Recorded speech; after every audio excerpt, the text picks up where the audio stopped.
Selamun Aleyküm Rahmetullah Berekatuhu. Mene bağalar ketiş, maşında xotladıq.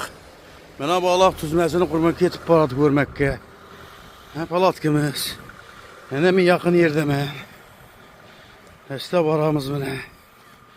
Bu da xaləsə. Mene. Bu da xaləsə.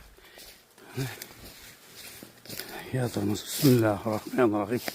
Allah'ım özünle tevekkül kılın. Bismillah. Hoppa önemliydi. Üstel oylan kırardı. Böyle 1 santımız mı neyle bana? Bir şimdi 6 boğan çıkar. Aynaklar Mahmut Egem'le ketken yak. Ne?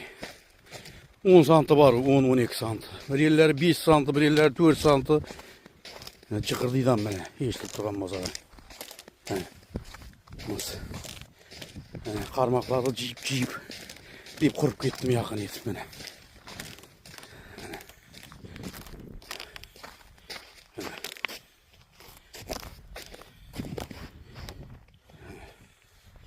Ben endi meselege bir yeni bir kez yapmanda kırsın diye bunu alayım da meselege bir netice netice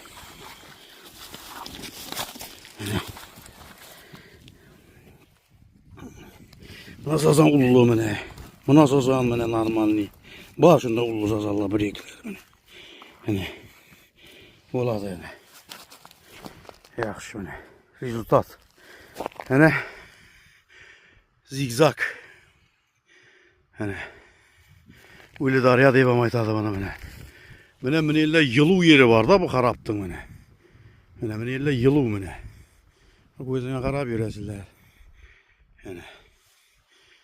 yani şu bile yani Bahtiyar Hacı tuttu nerede beni yani amciye da azı bu da kalese yani şu bile kiti şimdi ciyamız ayakta tizmelerim var 3 tane onam göreme bir yerden basa alamız.